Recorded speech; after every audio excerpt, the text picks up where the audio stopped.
Hello' বন্ধু বান্ধৱীসকল, দুপৰীয়া ভাত সকলোৱে খালেনে?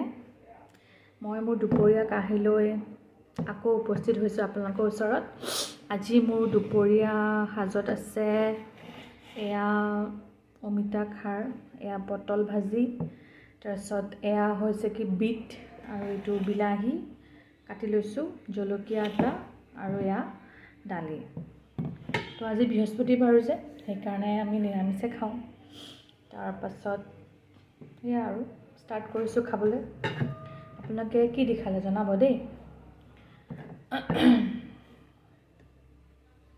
প্ৰথমতে এইটো দিয়ে ষ্টাৰ্ট কৰোঁ। লাও আৰু অমিতা দি পেলাই অলপ খাৰ বনাইছিলোঁ। বৃহস্পতিবাৰ বুলিতো বহুতে নহৰু পিঁয়াজ নাখায় ন, কিন্তু আমি খাই দিওঁ মানে